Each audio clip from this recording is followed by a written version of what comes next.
the girl-defined girls are at it again. I saw this video pop up on my home feed, and as soon as I read the title, I knew that I had to react to it. And I know what they're doing. I know they are trying to inspire rage with this title because, of course, many people nowadays do not hold the opinion that the kitchen is an empowering place for women to be. So I know that they are trying to inspire rage in order to draw people in, and it worked. It filled me with rage, and so we are going to rage and react together. I'm just kidding about the rage part. It doesn't make me rageful, but it does make me curious as to why they think that the kitchen is an empowering place for women. So you and I are going to watch and react to that.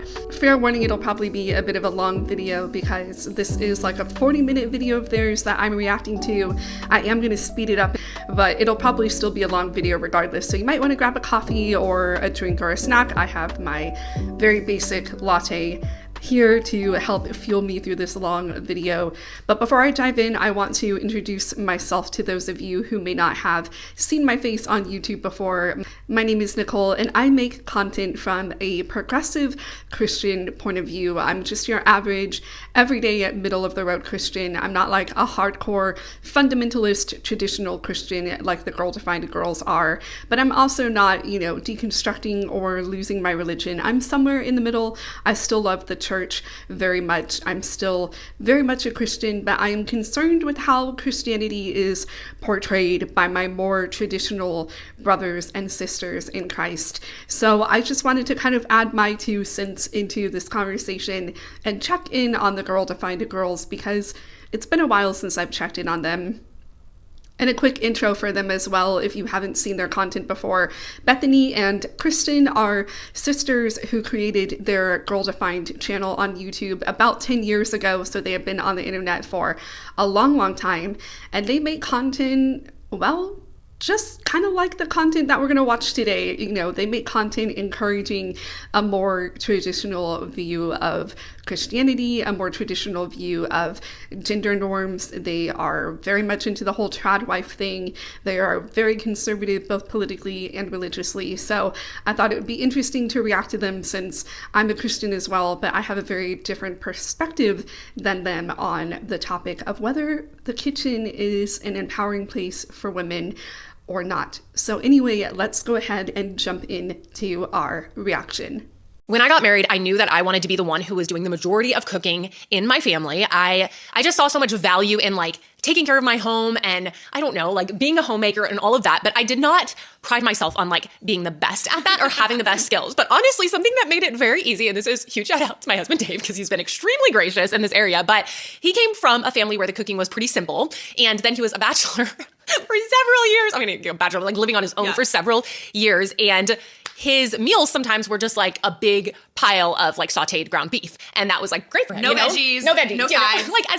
As bachelors do, some of them just eat very, very simply. So me having these ambitions to want to take care of him, but then him having very low expectations actually made for a really great situation for us because basically anything I make for Dave, he's compliments all over the place. He's this is so great because genuinely it is a huge step up from, especially his bachelor days, but just as his family, they ate very, very simply. So it's been a good experience, but I will say that in my own heart and in my own self, it's something I want to do for my family. Now I have 2 kids as well. I want to cook for them, but it doesn't come super naturally to me. And I will say, if I'm just being totally honest, I really don't love it. I'm not what am I going to make today? Am I going to make sourdough bread? I am not that at all. So it has been a challenge and something that I've had to remember, why do I do this? So that was kind of my experience. Oh, goodness. Well, growing up, neither of us, we're sisters. We grew up in the same household. Neither of us loved cooking when we were young. We were not the ones itching to get into the kitchen. I just can't wait to try this new recipe. No.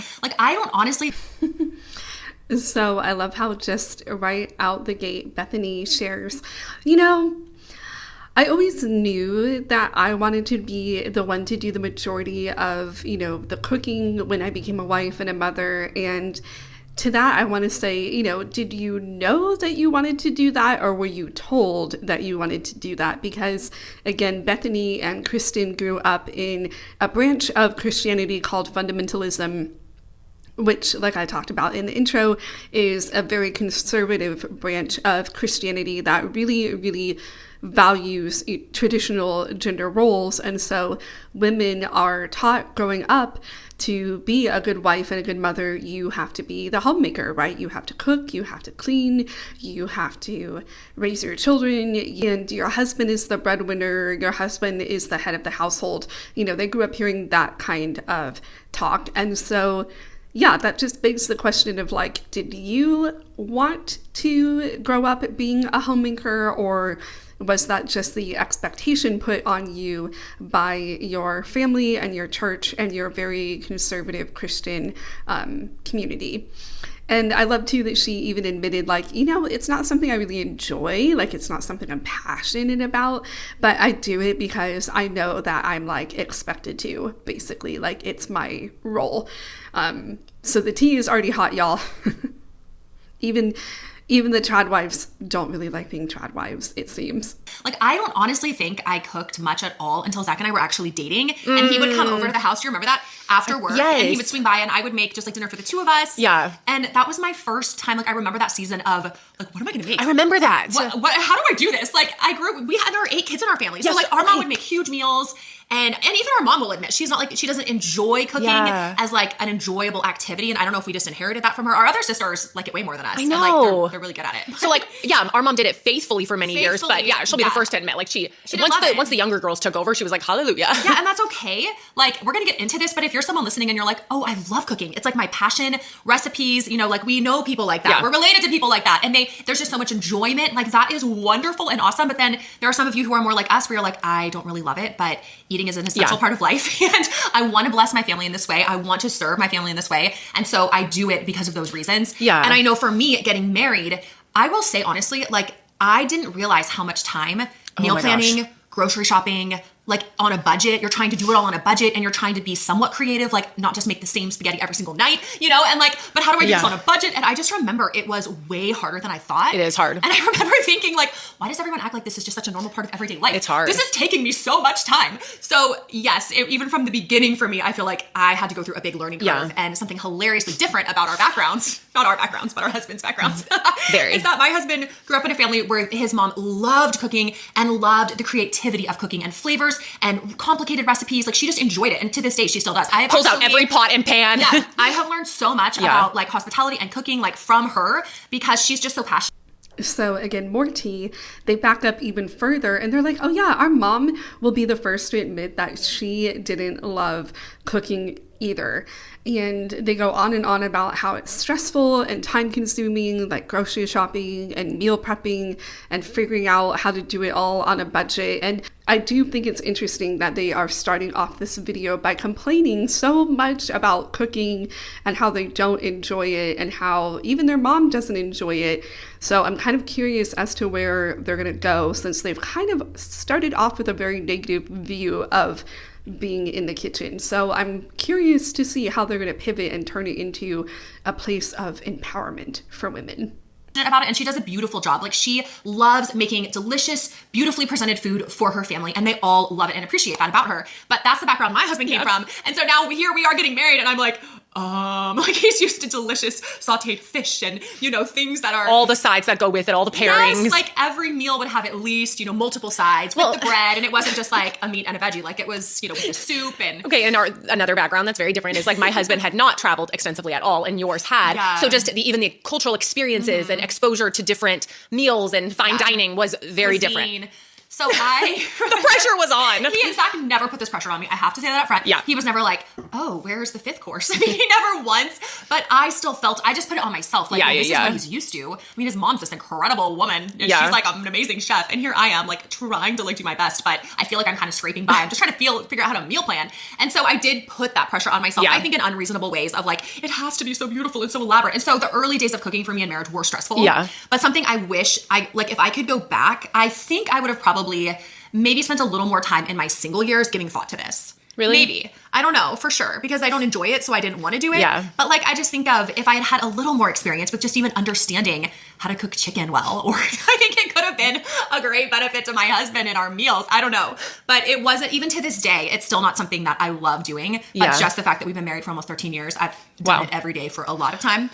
So I've grown a lot in it, but it's still to this day something that I have to do. I have to choose to do out of a heart to serve and care for my family. And I think there are tremendous benefits for us as women to care and love and serve our family in this way that have been lost in society. But for me, very much that's at the heart of like, Lord, help me to do this, to be a blessing to my family. Yeah. And so how do we think about this like as Christian women? So why are we talking about cooking? Why does this matter? And we'll get into it. But like the scripture actually has a lot to say about our role as women, our role as wives. And if you're single and you're like, I want to be a wife someday, like definitely tune in, listen.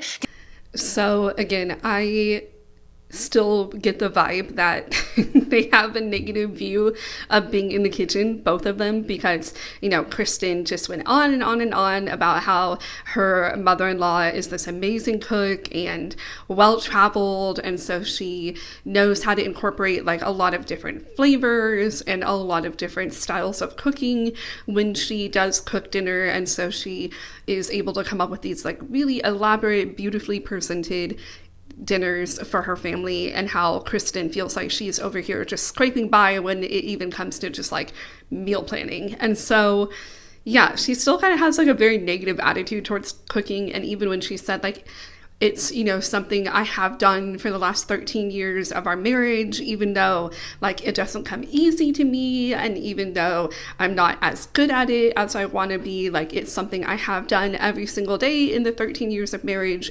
And I think it's really important for women to bless our families in this way. And to that, I just want to say, like, I don't know about you, but I personally don't think it's really blessing someone if you are kind of having to like work yourself up so much to do it. You have to really like just kind of grin and bear it and grit your teeth and just like get it done. Like, I don't think that's really blessing someone, if that makes sense, because even though your actions might be good, right? You're cooking dinner for your family, you're choosing healthy food to cook for your family, it's like the posture of your heart, I think, has to go along with it. And if you are doing something to bless someone because you think that you have to, because you feel like it's your role as a woman to do it or as a wife to do it, but you don't personally really enjoy it or find a lot of fulfillment in it, then I don't really think that's as much of a blessing as you think it is, because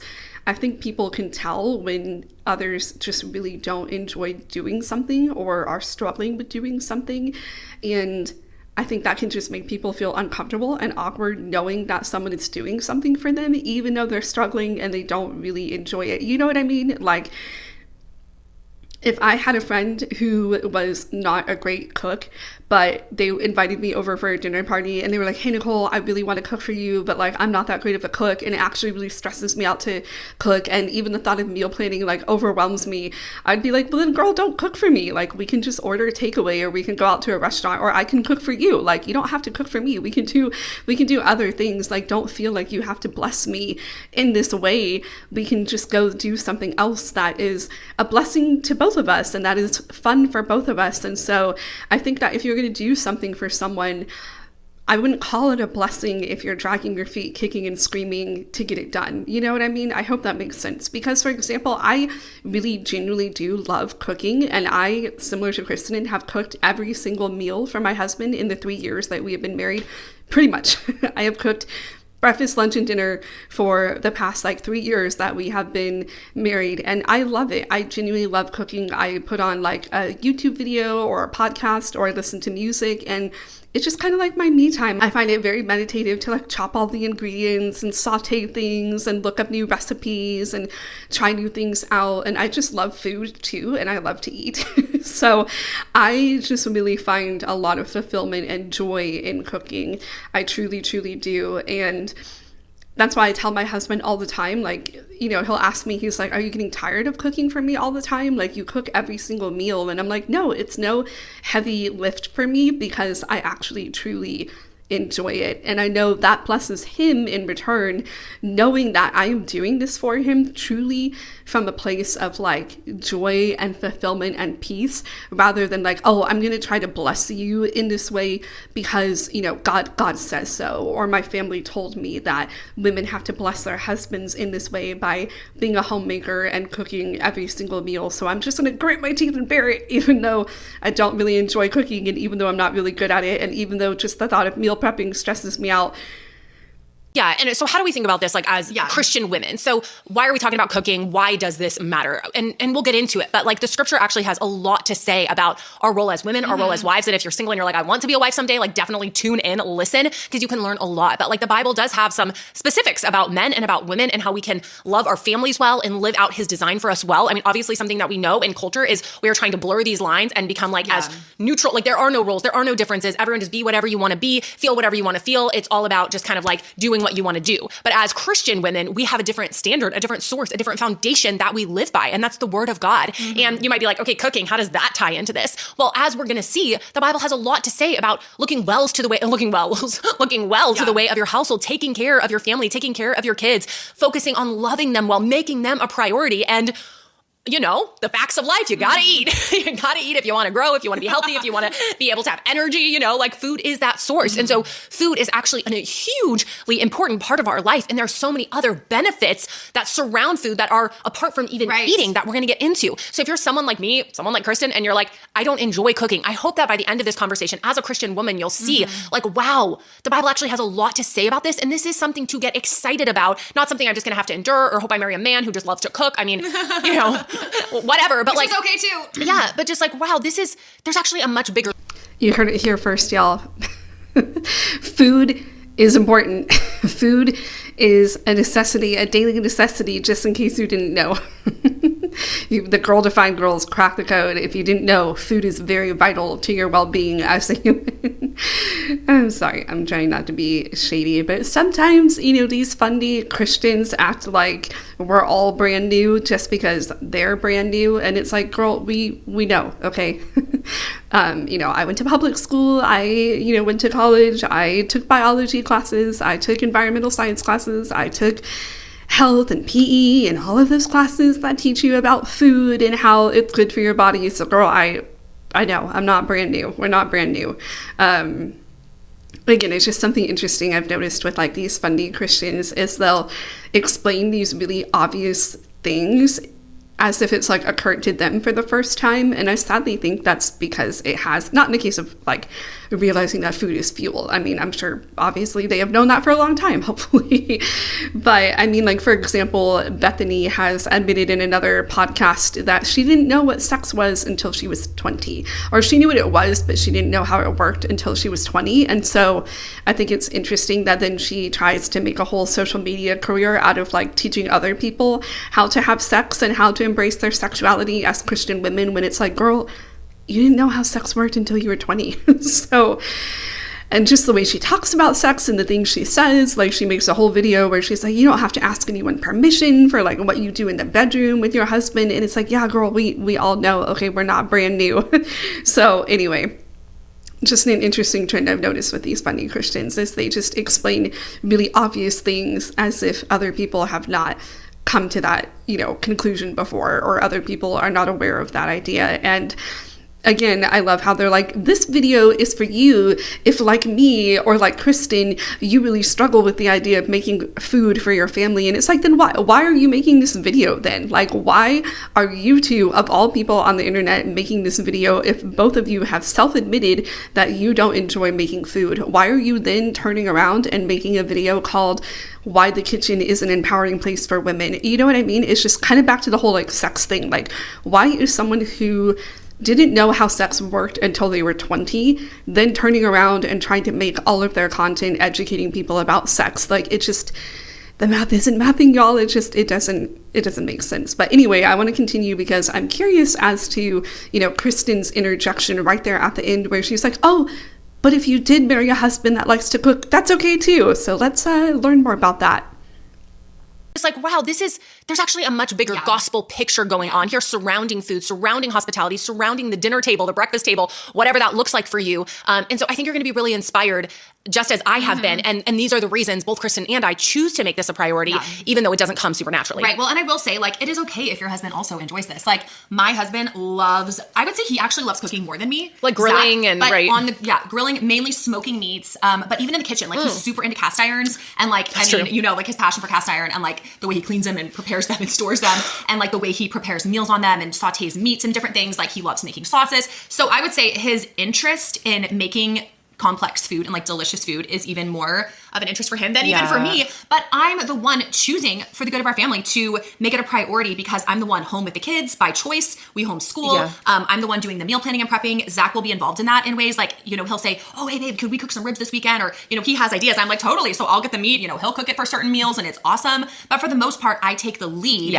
in the meal planning, the prepping, like keeping the budget shopping, for the shopping, going to the store, organizing the groceries at home, and making the majority of the meals, especially when it comes to breakfast, lunches. Like, I pretty much exclusively make those most of the dinners, aside from like the times he'll do a meat kind of thing like that, or like delicious queso he made the other night. It was so good. But so it's okay. Like, we're not saying only the woman biblically can be in the kitchen. Yes. Well, and that's a difference for like Dave and I compared to y'all. Dave actually, which we are very simple people in many ways. So we eat the same thing for breakfast every single morning. So Dave actually wakes up and makes breakfast every single morning. And that's great. So, cause it's like a way I find, like, as the woman, like staying home with the kids, like that's what we've chosen. And I stay home with the kids. I take care of them. I'm full time with them. He does the financial providing for our family. And I mean, if you know me, I love to like have my own entrepreneurial endeavors, but there's no pressure on that. Like, for me, my priority is my kids and my family. But something that Dave and I have just learned that is a huge blessing to me is if I can have like a little bit of a slower early morning, like not right up when the kids are up, because then it's going to be like full time with them. So Dave kind of like gets up with the kids. He makes breakfast. We keep it super simple, like eggs and cheese and sausage toast. He makes coffee, and that's kind of all ready when I come out. And then I handle like lunches and dinners, snacks, anything like that. But yeah, so it can look different from family to family, and coming up with a routine that is like works well for you. Right. And there are certain meals where like the husband might be like, hey, this is really easy for me to make, and I would love to pitch in on Friday nights or do breakfast or whatever. And I think that's awesome when that happens. Yes. So there can be a collaborative work. That's not what scripture doesn't say. It's like exclusively the woman in the kitchen only. But I will say, in society, and you guys have seen this, you probably feel this too, there has been a movement of women, you know, the feminist movement, this liberation of women from the home, because the home in many ways has been viewed as... Y'all, this brings me back to what I literally just said. So the two of them go on and on about how, you know, if you marry someone that loves to cook, that's great. It can be a collaborative thing. And then they go on and on about how both of their husbands chip in when it comes to cooking. So Bethany says that every single morning, Dave makes breakfast for her, the kids, and he makes coffee for the grown-ups. And then Kristen talks about how her husband, it sounds like, really has a passion for food. Like, he loves to smoke meats and come up with all these different sauces and marinades, and he's really into like cooking equipment, like cast iron skillets and how you store them properly and season them and all of that. And so, you know, to me, it sounds like both of the husbands actually really enjoy cooking and chipping in that regard. And so, again, why is this video even necessary then if they just said it can be a collaborative thing if your husband enjoys cooking too? So why are they bothering with making a 40-minute long video talking about how the kitchen is an empowering place for women when they have just gone on and on about how if you have happened to marry a man that loves cooking, he can chip in. It's okay. Cooking can be a collaborative thing. It's like, why? Something that Girl Defined girls do all the time is contradict themselves, and I don't think they realize that. But anyway, let's hear more from Kristen about why feminism is the downfall of society. Because the home in many ways has been viewed as like a lesser than having a career outside of the home. And so there has been intentional movements and messages saying like, you know, getting women out of the home or doing things that earn a paycheck, right? Like, you're making dinner for your family. You're not earning a paycheck for that. I don't think no one's paying me for that. And so there is this mindset that a lot of us have bought into without even realizing it, that feels like, oh, well, I don't just want to be the brainless woman in the kitchen with apron on cooking. Like, that's not ambitious. That's not successful. That's not this independent woman that we see in society today. But as we look in God's word, we see a very different picture of what God values and God's structure for the family, for the husband, for the wife, for the home, and how these the husband, the wife, the home, it's meant to work together in this beautiful way, a collaborative way, but we do see distinctions of things that God values differently for the man and the woman. And so society gets it wrong in this area. They diminish the home and devalue the things that a woman does in the home without pay. But in God's word, we see such a different picture. So that's another thing. As Christian women, as biblical women, we have to go to the word and really evaluate, like, well, what does God say? What does he value? Am I taking my cues for a successful woman from culture, or am I taking them from God's word? In my heart, am I seeing value in the work that I'm doing within the home that no one else sees? My kids barely acknowledge it. And, you know, even maybe my husband sometimes, it's like it feels brainless and mindless. And sure, like if you're standing there at the kitchen, you know, like scraping potatoes, like, okay, it might not be the most stimulating work ever. But again, going back to the heart of like, why do we value these things? Why do we pursue these things? So we want to take a look at God's word. And I think there's no better place to go than Proverbs 31. And Proverbs 31, specifically verse 27, I love this. It says, she, talking about the wife and the mom in Proverbs 31, she looks well to the ways of her household and does not eat the bread of idleness. Okay, so before we jump into the Bible study portion of this video, I just want to respond to what Kristen said about feminism and offer my own 2 cents. So for me, I consider myself a feminist, and by that I simply mean that I believe men and women should be equal in this world. They should have equal rights and opportunities, and women should not be excluded from places or passed over for opportunities just because they are a woman. That's what feminism means to me, and I think that's the original intent of feminism. I know it's gotten twisted and there are all kinds of branches and waves of feminism, if you will, but at its core, I think that's what it is, and again, that's what it means to me, so that's why I consider myself a feminist. And I think feminism is still very important because many women all around the world are still not afforded the same opportunities as men. In the West, obviously, like, women still, you know, like, women aren't being paid as much as men.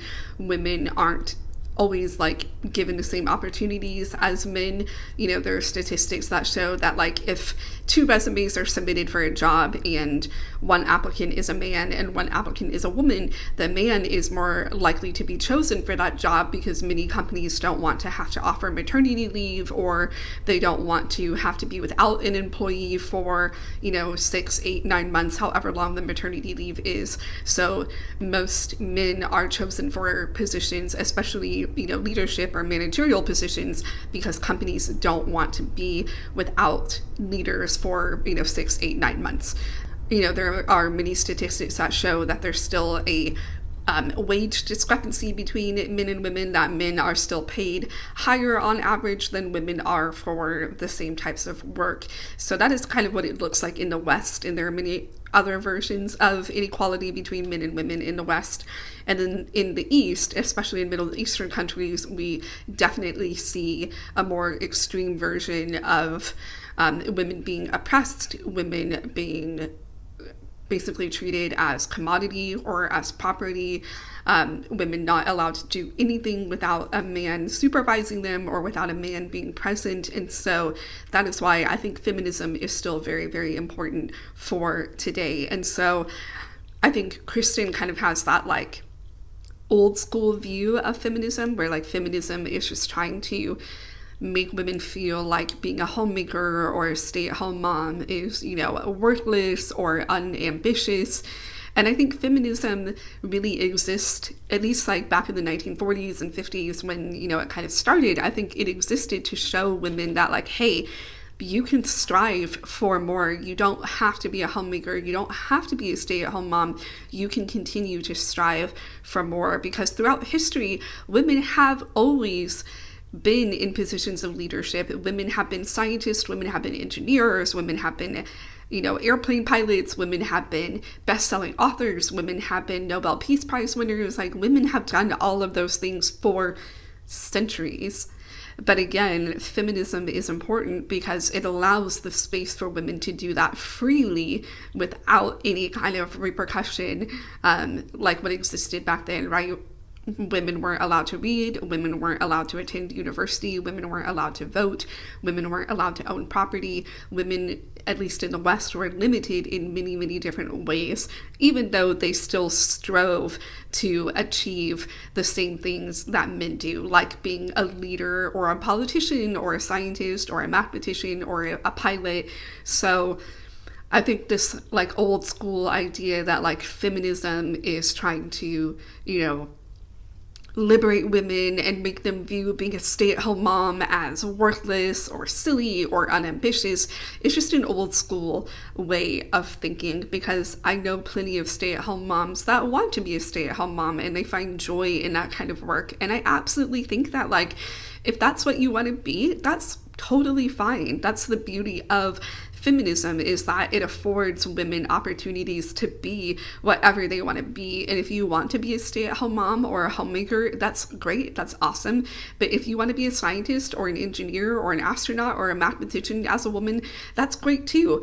And if you want to be both, why not, right? Who says you can't be both? Who says you can't be the CEO of a company and also a mother, right?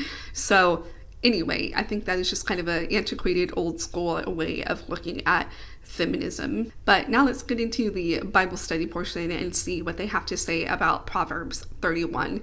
If you're not familiar with the Bible, Proverbs is a book of wisdom. It's a book of like parables and knowledge and wisdom that a father is like imparting to his son. And Proverbs 31 is a chapter within the book of Proverbs, and it's dedicated to describing the kind of woman or wife that the son should look for. So this is the father giving his son advice as to what type of wife or woman he should look for. And so if you hear someone say like, oh, she's a real Proverbs 31 woman, they're referencing this chapter, and it's basically saying like this is like a woman of God. And does not eat the bread of idleness. So right there, I mean, we're pulling something from the middle of Proverbs, so we're going to give some more context. But just right off the bat, we see that a woman who fears the Lord, that's what all of Proverbs 31 is rooted in. This woman whose heart ultimately fears the Lord. She reverences and worships the Lord. And what she does ultimately is to glorify God and to serve her family. And one of the ways that she can do that is by looking well to the ways of her household. Again, something that is so lost in society today. But here's something really interesting I wanted to read from the ESV Study Bible, just to get a little bit of background on Proverbs 31, specifically verses 10 through 31, which talk about, that whole passage of Proverbs 31. And it just talks about the woman of excellence and where this whole idea came from and what the purpose of this portion of Proverbs 31 is. So Proverbs 31, 10 through 31 is an alphabet of womanly excellence. So this wisdom poem, so it's a poem, many of you know that, is actually an acrostic in which each verse begins with a successive letter of the Hebrew alphabet. The poem begins and ends with mention of the woman's excellence. We see that starting in verse 10. The probable intention of putting this together with the acrostic pattern is to show that this woman's character runs the whole range of excellence. The woman is married, as expected in culture in that day, as many of us are today, and many of us will be if you're even single, thinking ahead to your future, and she is devoted to the well-being of her household. We see that in most of these verses, we see her devotion to the well-being of her household, to which she contributes by her participation in outside economic concerns. So we see she plants a vineyard. She does other things. She also has economic concerns. Like she benefits her family in many different ways. At the same time, she makes her home the center of ministry by giving generously to the poor and by instructing her children and household workers in true kindness. And neighbors may be included in this audience as well, they say. So as a result, her husband and her children enjoy their lot and honor her for her industry. This lofty portrait of excellence sets such a high standard that it can be depressing to godly women today until its purpose is understood. First, the woman embodies in all areas of life the full character of wisdom commended throughout this book. This shows that even though the concrete situations up to now have generally envisioned a cast of males, the teaching of the entire book is intended for all of God's people. Second, as with other character types, this profile is an ideal, and I think this is really important to remember. This isn't saying every woman must do every single thing exactly perfectly. It's an ideal. It's something we can shoot for as women. A particular example of full-scale virtue and wisdom toward which the faithful are willing to be molded.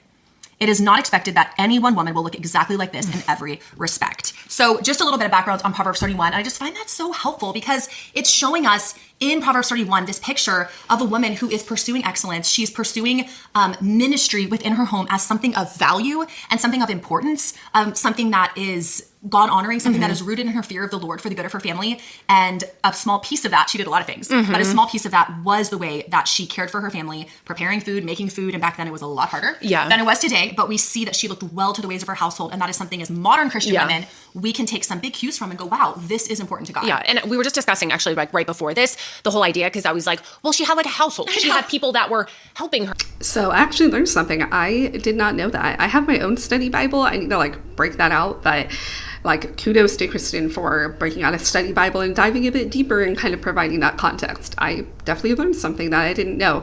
But what I do want to say is for all of that about like, oh, like she looks well to the ways of her household and she plants a vineyard and she opens up her home to the poor and she's generous with her food and with her home and with her goods and with her time and all of that. My argument is like, well, why can't modern day women do that as well as pursue a career? And many, many women do. I mean, when I was a life group leader, I opened up my home every Wednesday, or a Bible study leader, whatever, you know, y'all call it. Different Christian communities call it different things. We called it a life group, but essentially it was just a gathering for people to come together and study the Bible together. So when I led a Bible study, I opened up my home like every Wednesday night. So I would like clean my home. I would have it all ready to go. I would provide snacks. I would provide drinks, or I would organize with people who could bring drinks and snacks to help out. And I was generous with my time and with my space in that way. And along with that, I also led the Bible study and contributed, you know, to the discussion or came up with topics for us to discuss that night.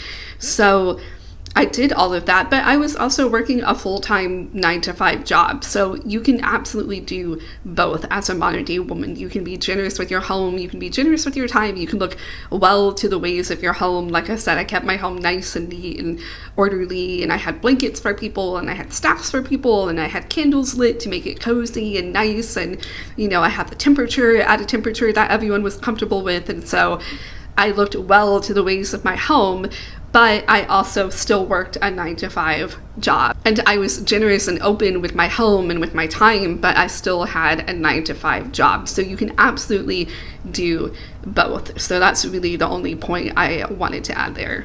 Well, she had like a household. She had people that were helping her, and then you were making some She great... had servants. I hear that all the time. Like, well, if I had 10 servants, think of all the things I could get done. Well, and you were saying like just about like the opportunities that we have as women that they didn't have back in the day, like curbside, you know, fully prepped meals. A lot of people do stuff like Home Chef, you know, where it literally comes in a bag. Like, here's everything you need to do to have a nice home cooked meal. You know, we have ovens, we have refrigerators, we have all of these, like you were saying, like servants in a way. Yeah, they're like electronic servants. I mean, hello, like Costco, anybody? I mean, she was not able to run to Costco and grab a quick loaf of sourdough. It was all from scratch, every vegetable. Yeah. I'm sure they had a market where they could go get things, but not to the extent that we're able to today. So the point of it, though, is that like she's looking well to the ways of her household with the opportunities, with what she had around. We are all going to have different budgets. We're going to have different opportunities. You might be like, yeah, I can do those meals where they're like delivery, just pop them in, you know, the oven, and it's a beautiful home cooked meal. You know, I know some people where they have like a friend who runs a business out of her home where she basically prepares meals and you can buy them from her, and then you just pop it in the oven and you have an amazing home cooked meal. All of our budgets, all of our life circumstances are going to look different. The whole point is that you are looking well to the ways of your household. You are taking care of the nourishment and the care of your family, like physically with the food that they eat. And that's something that has like become a much bigger priority to me over the past few years, is understanding my own health, understanding how to nourish my body well. And my desire to eat nourishing food has dramatically increased because I went like from being someone who had severe migraines for basically the first 33 years of my life. I'm 35 now, I think. And the older I get, the more I forget how old I am. And I worked with a nutritional therapist, and she was amazing. Her name's Whitney. I worked with the same one. What is the name of her organization? Restored Nutrition. And like shameless plug, not sponsored. She's amazing. Restored Nutrition, worked with Whitney, completely changed my view of like health and how to eat whole, nourishing foods. And for the first time in my life, like I still get migraines here and there, but they have decreased so much, and I have learned how to feed my body in a way that actually helps it, for me specifically, nourishes it. And so a huge part of me is like looking well to the ways of my household has been understanding like, wow, the food I feed them actually can change their life, you know, and can change the way they function. And so I know Dave has so appreciated that, especially now he's really into CrossFit and he needs a lot of really good food to build that muscle, a lot of protein. And so he has so appreciated like the good quality food that I make. And Yeah, honestly, the truth is the more you cook at home, the more you can cook from like the raw basics of what our, earth, the way that God designed it grows, the less processed, the better it is for you. And that just takes more time and work. So for me personally, that's been a huge encouragement and a huge motivation, is realizing just how much I can take care of my household in this way and really nourish them well. Another thing that I came across was the benefit.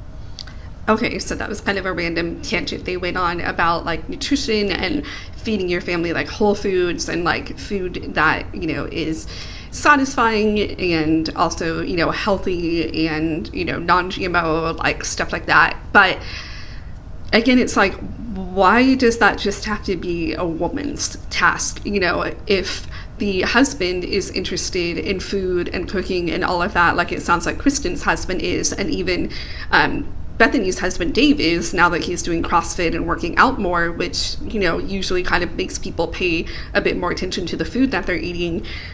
Again, why can't the husbands get in on that too? Like, why can't they be like, hey babe, I looked up an article the other day that, listed like the top 10 healthiest, greens to eat. So from now on, like, I only want to buy greens that are on this list.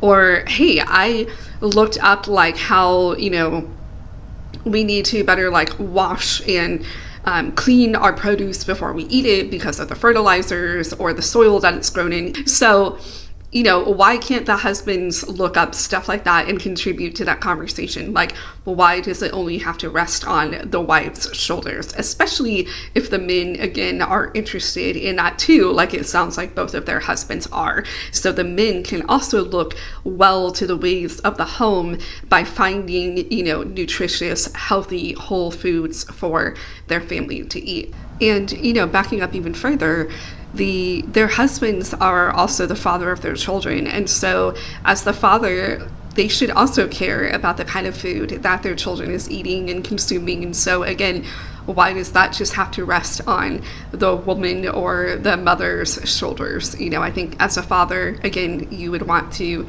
have a say in the kind of food that your children are eating, and you would want to be involved in that process of picking out healthy food or thinking of healthy meals or doing research into the kind of stuff that your family is consuming. You know what I mean? So anyway, let's continue on. Another thing that I came across was the benefits of cooking for your family. And I actually was just like Googling this and came across some super interesting things. Like, and okay, this is, I have to like say, this isn't even necessarily from a Christian perspective. Like, oh, a godly woman, like these are the benefits for you and your family. This is just like out in the world, generically, like it is beneficial to cook for your family. Totally. And I just was like, wow, there are so many benefits. So if you have struggled to see the value, if you have struggled to be, just like you were saying, it takes so much time, like taking care of your house, taking care of the food, taking care of children, like it genuinely is a full-time job. People hire, wealthy people hire full-time chefs, and we think we can do all of it. And then we want, like, why didn't I do anything else today? Like, it's a wake-up call for me. Like, cooking, being a private chef for your family, it takes a lot of time. Being the full-time nanny, it's like people hire out these positions in full-time capacities. The full-time taxi driver, the full-time launderer. It's a lot. And so don't, like, when you're like, wow, this takes so much time full-time and I can't even get it all done. Like, it is a big job. And view it that way. Like, this is a big responsibility and amazing. Okay, so what are some other... Okay, so I'm going to stop right here before she jumps into the benefits of cooking more meals for your family at home. So again, breaking news, cooking more meals at home is healthier for you than eating out. Who knew? I mean, I guess it depends on like what you cook at home, because you can still like cook unhealthy things at home. But I think by and large, most of us know that cooking food at home is by far healthier than going out to eat, because most restaurants use a lot of salt and butter and other kind of fats to make their food taste good. In fact, I saw an article from Gordon Ramsay where people were asking him, like, what's the one difference between the way you cook in Hell's Kitchen or your other restaurants and the way you cook at home? And he even said, he's like, I use far less like butter, salt, fat, sugar, stuff like that. So we all know without a shadow of a doubt that it's more healthy to cook at home, because we can kind of control the amount of butter, salt, fat, oil, whatever is going into our food. So yeah, again, with the like saying obvious things that most people know, I get that, again, they're trying to show the value in cooking for your family, but I'm sure most of us know that a big benefit to cooking at home is that you can control what you eat and you can make the food as healthy or unhealthy as you want it to be. And I also love that they had to preface this source by saying like, oh, this isn't even from a Christian perspective. This is like outside of the Bible, and kudos to them for doing research on things outside of the Bible or not from a Christian perspective. And I'm not trying to be facetious when I say that, but because these like hardcore fundamentalist Christians tend to only look at the Bible as their source of wisdom or knowledge or education, or what their pastor might have written, or what another pastor might have, a book another pastor might have written, or something like that. So kudos to them for doing research that is not based in a Christian perspective. And then the last thing I want to say is it's actually interesting that they brought up kind of all of the work that women do as homemakers that they don't get paid for. And there's actually an interesting article on that called The Invisible Labor of Women. And it talks exactly about that, how women do so much work that in the home that we don't get paid for. You know, we are private chefs, we are maids, we are appointment setters, secretaries, all of that for our family or our husbands. And we don't get paid for any of that. And I mean, that's fine because like you have to do all of that stuff anyway. That's just a part of normal life. But you know what can greatly help with that burden is getting your husband to chip in on those chores as well. Because even though your husband might work a normal 9-to-5 job, I mean, it's his house too. He lives there too. It's his kids too.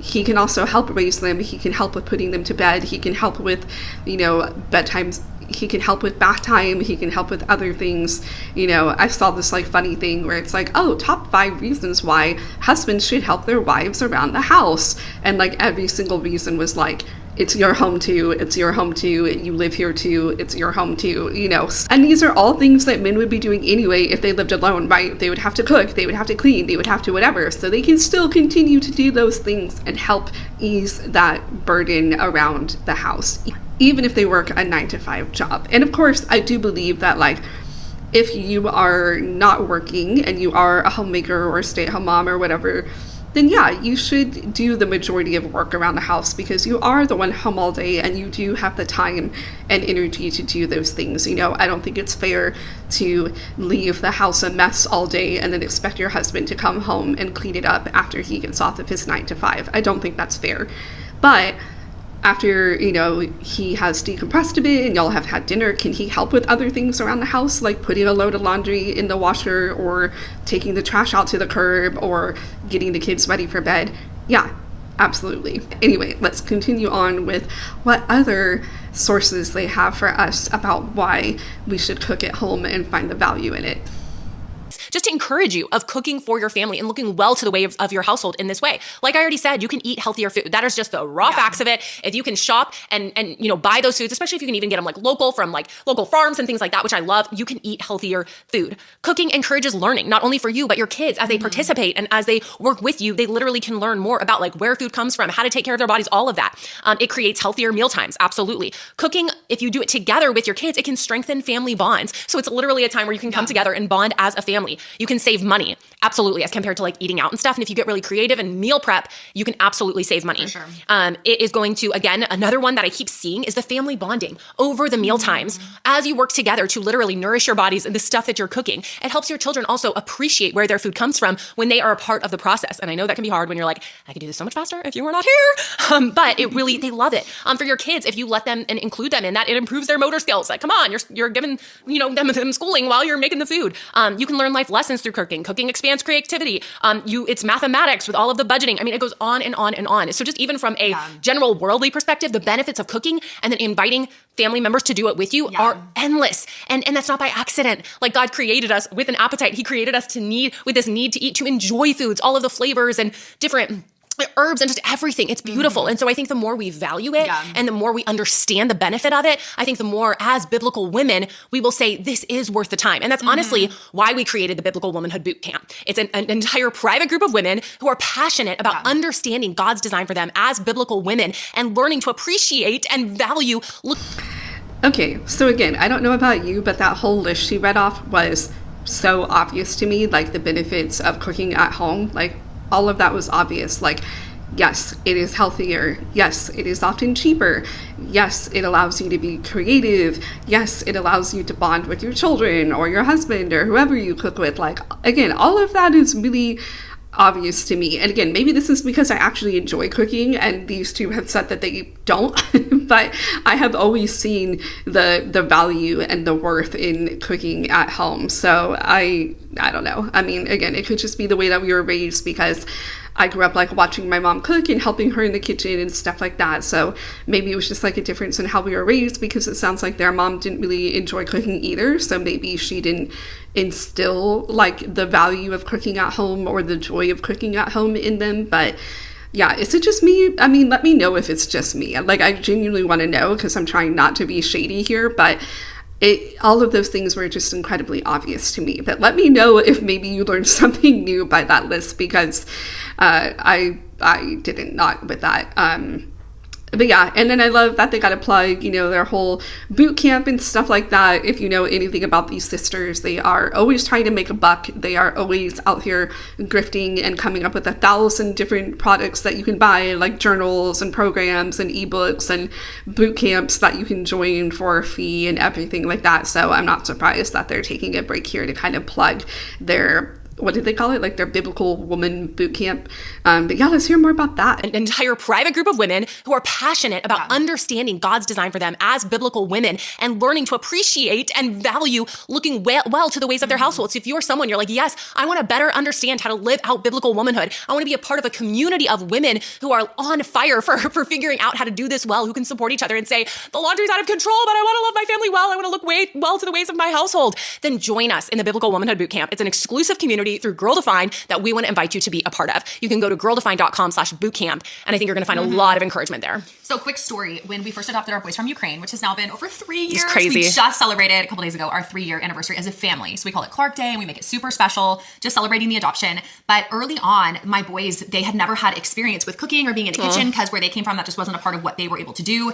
And so I thought, I really want to invite them into this, and not only the cooking aspect of it, but even the meal planning and prepping. And so we don't do this much anymore, but early on we did this a lot. And I would pull out a piece of paper and I would get all of my favorite recipes, a lot of them from Restored Nutrition actually, and I would pull it up on my computer or my iPad or whatever, and then we would sit down and I would say that they could each pick 3 meals. Like if I'm going to plan 6 meals, whatever, they would each pick half. And it was so sweet because they were so invested from the moment of actually picking the meals, and they would get excited seeing the pictures, and they would each pick their meal. And as they would pick them, I'd say, okay, and I would start adding things to the grocery list. And then they would come with me to Costco, which was very helpful because our oldest Caleb would push the basket the entire time. That was like his little manly responsibility. And to this day, he still pushes it. And if I go without them, they're like, Mom, who's helping you push the basket? I had to push it myself, and they're like, oh, I mean, it is a haul. I mean, it is hard. I'm like, especially now they're even older. They're so helpful when I go grocery shopping. I never even thought of that. Both of my kids are sitting in front in the thing. I'm just like, please don't pull anything off the out of the car. Like unload and load everything in the car. And when we go home, like they get this little wagon, bring it out, and like load all the groceries and like take it back. You're living a life of luxury over here. I'm trying to. My kids are like running into the street. I'm like, everyone stay inside while I unload Costco groceries. Different seasons. So the sweet thing though, what you were saying, the family bonding, I experienced that firsthand because early on in those days after the adoption, I was looking for special ways to bond with them, to connect with them, like to build that relationship as mother and children, like this new dynamic that for all of us, it was brand new. And so for them getting to be a part of that, it wasn't something forced. I invited them into it. They were excited. But what I thought was so sweet is when they would actually, when it came time for one of their meals, like I would say like, okay, Caleb, tonight we're making your meal, the fish tacos or whatever. He would get so excited, and they both learned how to do so much in the kitchen as a result of this season of them doing most of the cooking with me. And yes, it took extra time. I could have done it way faster. There were parts of me where I was like, after a long day of homeschooling, like I kind of just want them to go play, and I want to pop in a podcast and just like cook and relax. But I was like, I see the benefit for this season. This is such a precious thing. And they would cook the whole meal from beginning to end, make every part of it with me. And then the sweetest, cutest part is when Zach would come home, we'd all sit down and they would say, oh, Papa, I made this meal. And they were so proud. And, Zach would go over the top with his compliments. Hopefully it was tasty, but he would sweetly go over the top. And they just took so much pride in that. And now it's actually, I'm getting benefits as a result because they learned so much about cooking that Caleb can actually make our entire breakfast now. That's great. He can do full blown like egg sandwiches, omelets, you know, cut up fruit, like whatever's needed. He's actually really helpful as a result. And he's 13 now. Back when we first adopted him, he was 10. But like you might think, and I know your kids are littler, so it's like they're what, 4 years old. So those of you who have little kids might be like, I don't even know, like I can't just give my kid like a huge knife. There are ways you can incorporate them. For sure. And it might not be beginning to end the whole thing. It might be one piece of the meal, or hey, come help me stir this thing. For sure. Or you put a little apron on them and they're just kind of up on the chair with you watching and doing little things here and there. It's amazing how much they love it. Yeah. But I think we as the moms are often, like I said, hesitant, tired, where it's like extra work. We don't want to, but just seeing the benefits of my own family, and it sounds like you've done some of that too. For sure, yeah. It is worth it. And even if it's like not every night, if it's a couple nights a week, if it's like one night a week, I mean, inviting them into that, I agree. Like there is a lot of benefit when it comes to the family bonding. I agree. And it's just, even with little kids, it's hard, but like Davey, he's 4, he loves to help, loves to be a part of it. So finding those ways, it definitely can contribute to family bonding. I came across... So some interesting things I picked up on. So, you know, the title of this video is why the kitchen is an empowering place for women, but then Kristen goes on and on and on about how she invites her two young boys to cook with her and how her oldest son can now cook their entire breakfast for them. So I thought the kitchen was a place for women, not men. I thought women were supposed to feel empowered in the kitchen, and here you are empowering your boys by teaching them how to cook, teaching them how to meal prep, teaching them how to grocery shop. So which is it? Again, it's like, why did this video need to be made when they're just going to contradict themselves and talk about how boys can help in the kitchen too, and how you should encourage your children to help you in the kitchen? So I just thought that was a little ironic. And then, you know, when Kristen says like, yeah, there were just sometimes like after cooking or after homeschooling all day, when I had to cook dinner, like I didn't want to invite the boys to cook with me. Like I just wanted to cook by myself and listen to a podcast or watch a YouTube video or listen to my own music and put in my AirPods or whatever. It's like, you can do that, you know. I mean, I get in that season of life, she was trying to be really intentional about inviting the boys to do stuff with her. And I think that was great, especially considering that they were adopted. I think that was a great way to help them bond as a family. But I think it's also okay as a mom, if you are feeling overstimulated or overwhelmed or just touched out and you just need a break from your kids, I think it's okay to be like, hey, can you guys go play in the yard or play in the living room?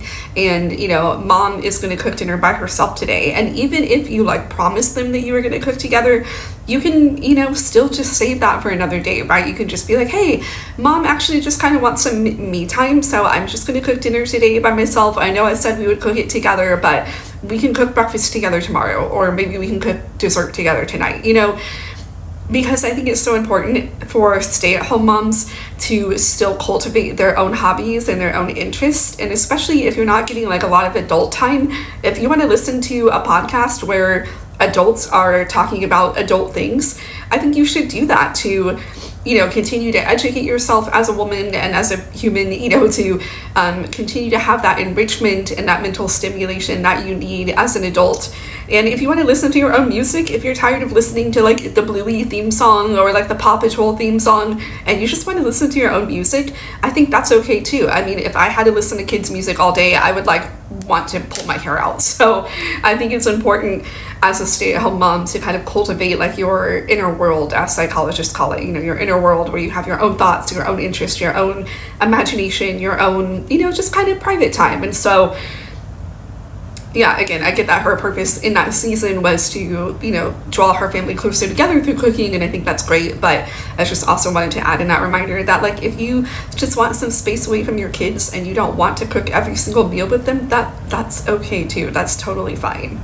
Hard, but like Davey, he's 4, he loves to help, loves to be a part of it. So finding those ways, it definitely can contribute to family bonding. I came across this quote from Focus on the Family, and it was an article, well, the quote was within this article called The Benefits of Family Mealtimes and How to Make Them Happen. And I will say right off the bat, this has been, family mealtimes have been a little bit of a struggle for us because my kids go to bed early, they're young, and oftentimes it's like, okay, Dave's getting home from CrossFit, like I mentioned, and then we're kind of like trying to feed the kids, get them to bed, and sometimes I don't, like Dave and I, we don't have time to like sit down and eat too. So I would say that family breakfasts are like probably one of our most consistent meals together. And we're trying to get better and better about making dinners more of a priority. So like in different seasons of life, I 100% like get that the sit down family meal times, especially when you have like a 1-year-old or a 4-year-old, and their capacity to sit there isn't as long. But I have found prioritizing that and trying to build that is super important. And as my oldest gets older, I found that to be a little bit easier. But this article just had some beautiful stuff to say about the benefits of sitting down together. And again, we see as Christians, of course there are benefits, Christian or non, but as Christian women striving to live out biblical womanhood, how encouraging is this? So the article said, meals are a time for socializing, conversation, sharing, and celebration.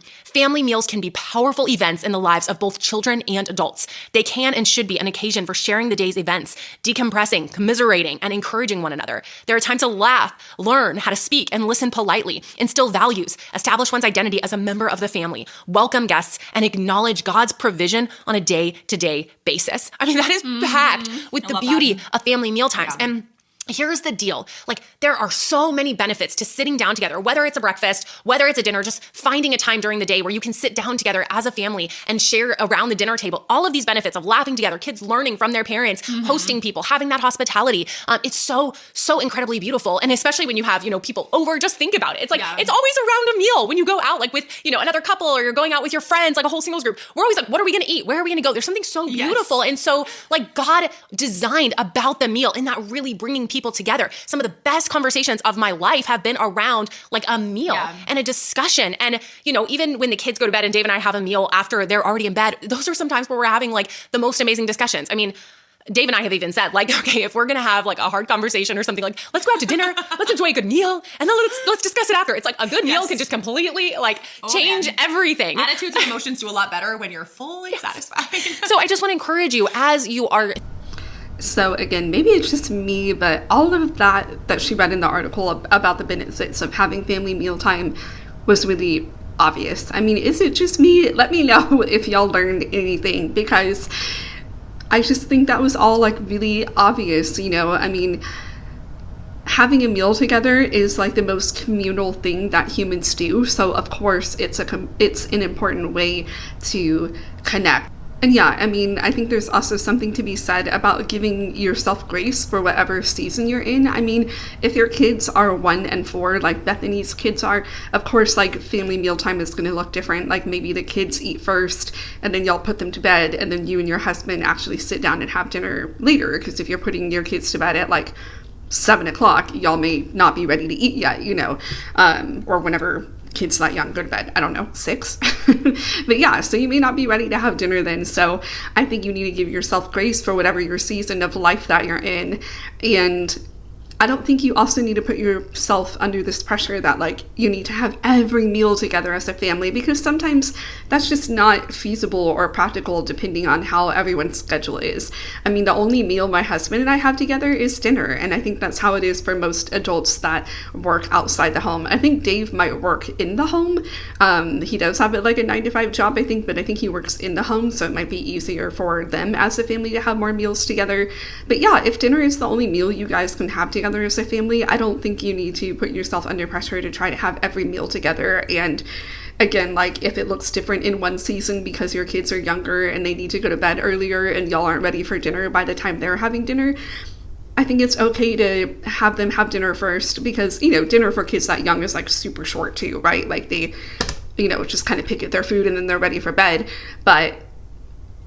And then like you two adults can sit down and have a meal. But yeah, I feel like they're just all saying like very obvious things about like, oh, Edie is communal and it's a time for fellowship and it's a time for laughter and sharing and blah, blah, blah. It's like we all know that, right? I hope. But again, let me know if you learned something new. Maybe it's just me. As you are thinking about the priority of mealtime, and if you have kids that are, a little bit older, or you're single and you're thinking about what you want to, the kind of life you want to have, like not even overwhelming your schedule with so many things to where you can't do this. I know there's like every sport, extracurricular activity, all this pressure to be the woman who says yes and helps with everything. But it takes time to sit down and have a meal, and for all of those things I just shared to happen, and know that that is extremely valuable and nothing else can replace that. So if you're like, that's going to take 2 hours out of my day, like that is a benefit. There's so much learning and bonding that goes into that time. And it's something to hold, I think, with open hands that it's not going to always be perfect. Like for our family, our kids are older. So currently 13 and 9 going on 14 and 10. Oh my goodness, they're getting so old. And so for our boys, like they are in all the sports. Like we love that for them. I love sports. Zach loves sports. We love all the character learning and just like team building and like listening to their coach and doing hard things and not giving up. Like we love all that sports has to offer, but we do have to be careful and mindful about how much we commit to, specifically in the evenings, because family dinners are something that we prioritize. And when I look out at our schedule, Zach and I will review our schedule every Sunday for the whole week. Look, okay, what do we have this night, that night? And if we realize like, oh man, there are too many things, we will even just sometimes call an audible and be like, we're not going to do that thing. Call an audible. At one night.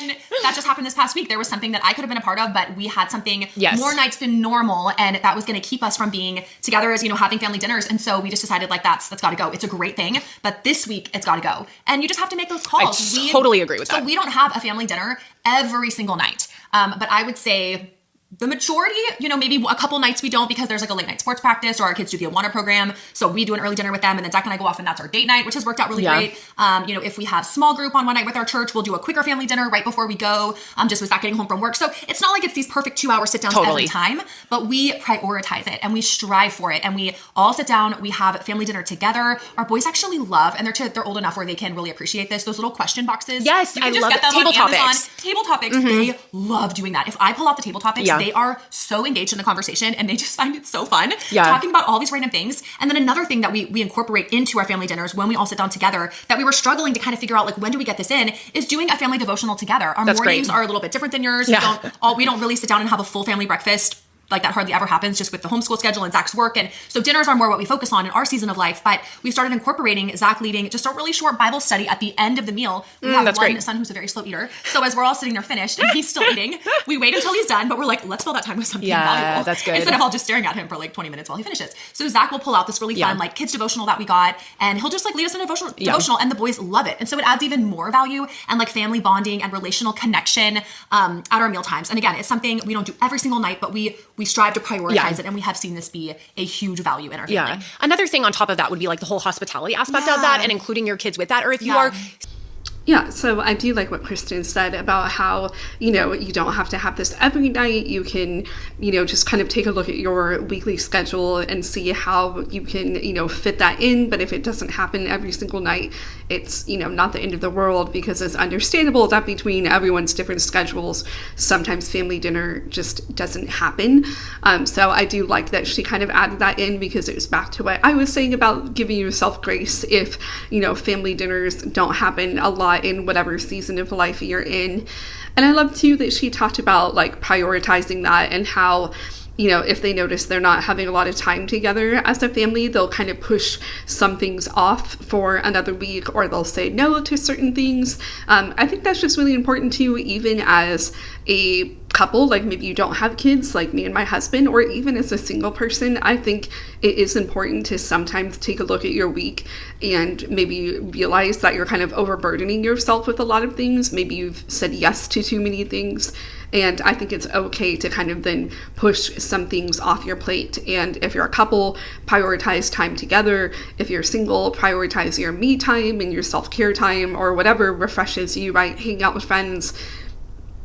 I think it's really important to just manage your time wisely and to make sure you're not being pulled in too many different directions, especially if you are a family and especially if you are a couple, because I think it's important to prioritize that time together so you can continue to solidify your bond. I mean, me and my husband will do that sometimes where, maybe we've realized that we've said yes to too many things in a week and we'll be like, you know what, we actually need to start saying no to some things. We actually need to have a night together. We need to have a night alone together rather than doing this thing or that thing or this other thing, or even a weekend, right? Maybe we've had one packed weekend where we like did all the things and hung out with all the people and ran all the errands, and now we realize that this weekend we just need to set aside and have it be just a weekend for us so we can have an alone time together. We can go on date nights, we can get the house in order, we can take care of our own space and our own time and our own relationship. So I pretty much agree with everything they said in that segment.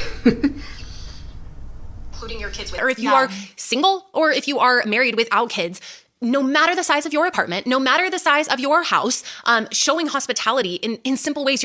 Maybe you're like, our budget can't afford that. You don't have to provide a whole meal. You can do potluck style and have people bring things. But having a home and a heart of hospitality, like we've talked about, so much happens around a meal. When Dave and I first got married, we lived in a studio garage apartment. And it's actually it was super adorable. I actually loved it. But it was, a studio apartment, literally above a garage, and somebody else's house was right there, and we rented it. And so you go up the stairs above the garage, and it's there's a bathroom, and then the kitchen and the bedroom and the living room, it's all one, And I remember when we lived in that apartment, I wanted to have a bunch of friends over and do a brunch. And I was like, well, you just, it's really small. Everyone's the bed is part of the seating, you just got to be, and I could have been ashamed, I don't have the space, what am I going to do? But I was like, when I go to someone's house, I literally could care less how fancy, how big, I do not care at all. It's the people. That's what it's about. And so I remember a bunch of ladies came. I don't know if you were. I was. You were, yeah. I feel like you were hosting it for someone's birthday, maybe. I can't remember why. Yeah, but it was really sweet. And everyone brought stuff. So everyone brought a brunch item, and we had an amazing time. And I was just re-inspired with that. Yeah. You can host, you can show hospitality no matter what season of life you're in. And I will say, with your boys, something super cool that y'all do. Kristen and Zach are great at hosting and having people over, and they've built up their back patio and done a bunch of things to make hosting a part of it. Yeah. But I love how you always you have really taught your boys, their ages. How old are they now? Yeah, 13 and 9. 13 and 9, to be a part of that hospitality. So whenever we come over, they're always coming around oh, would you like a drink? Or can I take the trash for you? And it's a great way to teach your kids how to think of others and how to create an environment that is welcoming and inviting and not just always all about us. Yes. And so I agree with him about the hospitality thing too. I mean, if it's not natural to you to host people and all of that, I think that's totally fine. I think Christian culture makes a big deal about being hospitable and opening your home to people. But if it's not your gift, if it's not your forte, that's totally fine. You don't have to feel like you need to open your home all the time to people if that's just not something you're comfortable with.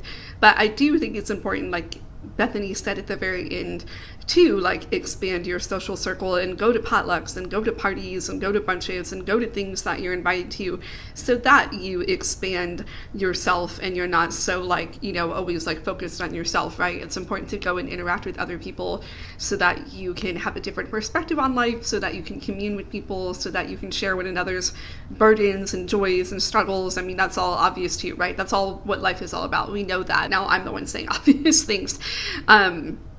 And yeah, I agree with him too, that no matter what your space looks like, no matter how big or small it is, no matter how fancy or how maybe middle of the road it looks, don't be ashamed to invite people over if you really, really do have a desire for opening up your home and inviting people over. I mean, I've gotten more comfortable with inviting people over to a very lived in home. Growing up, I had the kind of family, and I'm sure many of y'all had too, where when we invited guests over, the house had to be spotless and looked like no one lived in it, which I think is so odd and funny.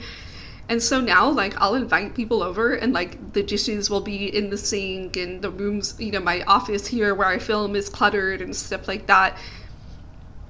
But I'm just used to being hey, this is just how my house looks right now. But I'm not going to let that stop me from having my friend over. My friend is my friend. They're not going to judge me for the state of my house. And if they do, then they're not my friend. I mean, of course, if you're having people over for the first time, maybe pick up your house a bit more so that people are comfortable in your home.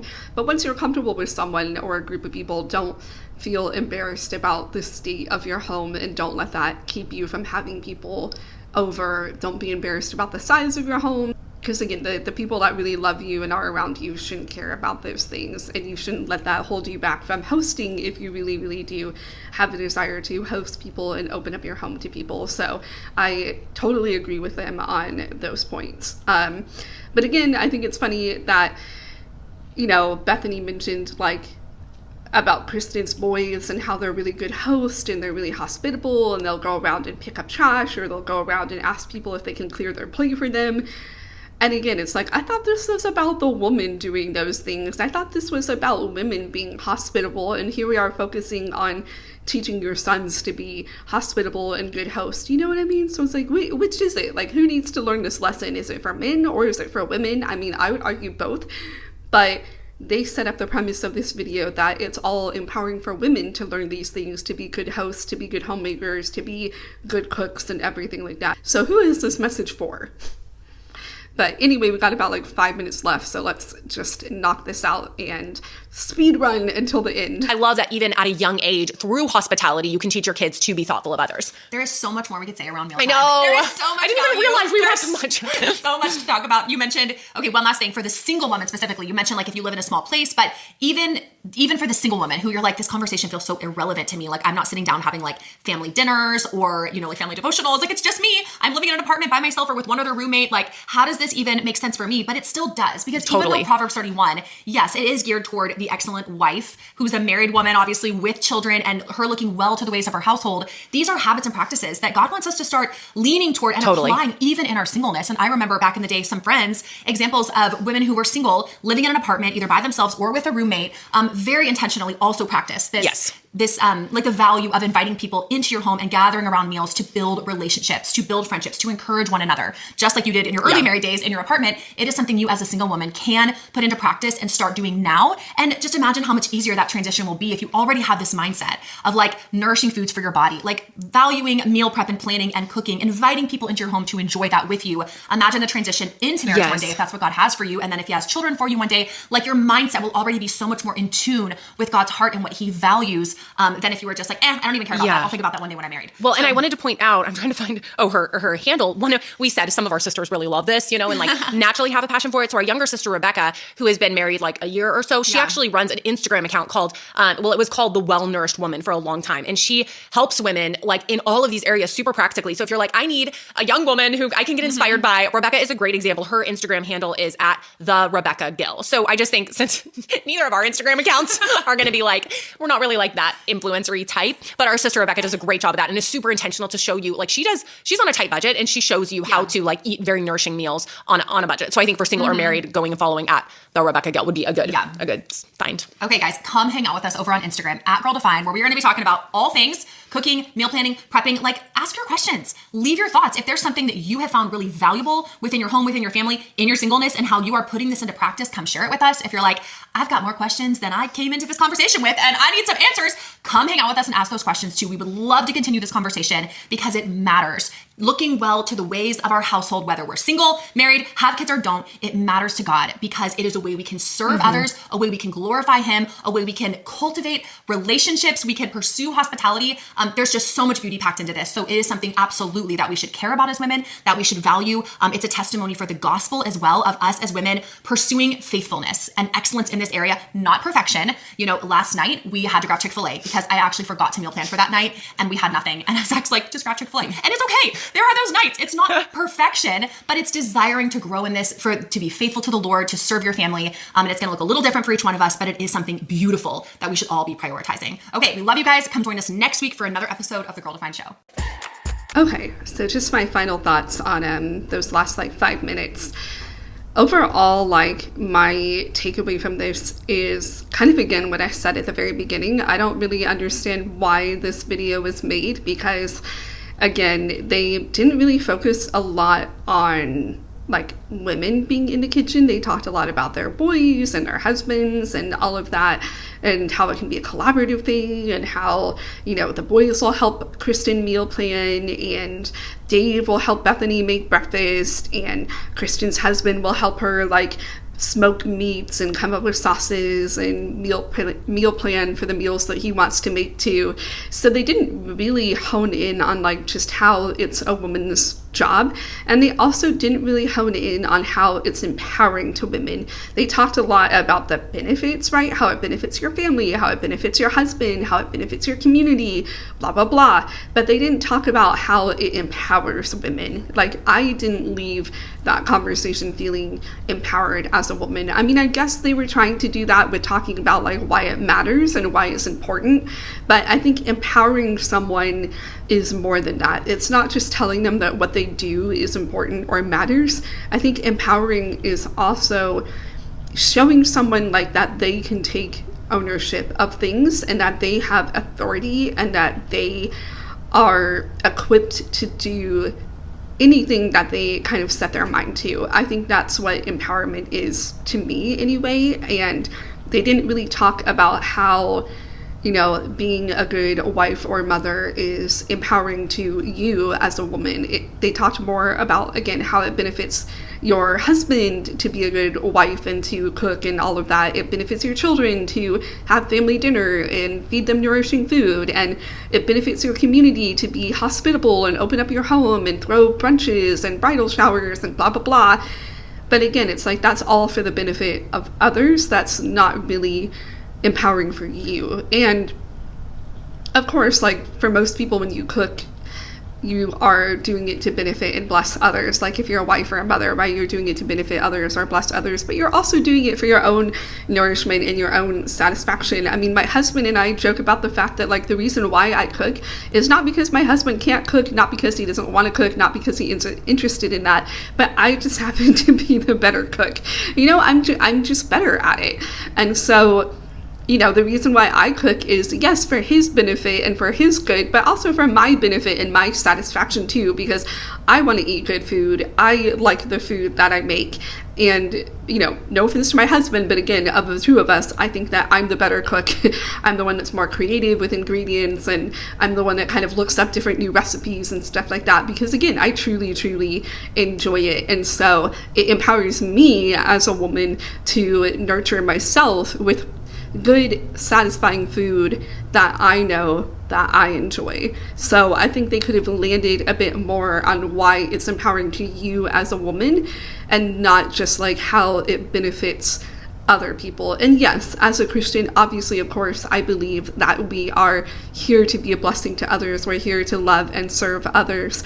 But if you want to talk about empowerment, that's a totally different conversation than talking about why being a homemaker and why cooking and being in the kitchen is empowering. You know what I mean? Does that make sense?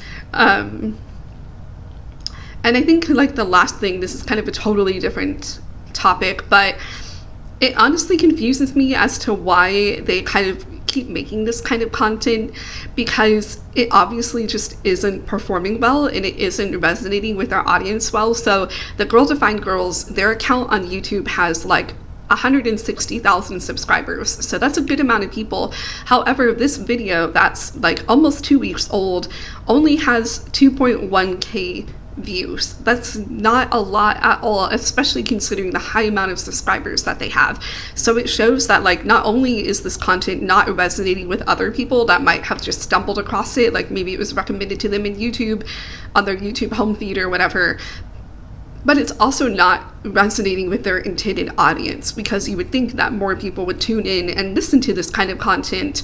But it seems like for whatever reason, the bulk of their audience is not really interested in this kind of content. So it kind of confuses me as to why they kind of keep harping on these antiquated ideas that many people just do not seem to be interested in. And many people don't kind of really want to give this kind of content the time of day, you know? So I'm curious to see if they're going to kind of try to keep sticking to their trad wife, very conservative kind of views, or if they're going to maybe shake things up, because their content as it stands now, again, is just not really resonating with people, it seems like. So anyway, I would love to hear your thoughts on all of this. Did you learn something new? Because I didn't really learn anything new.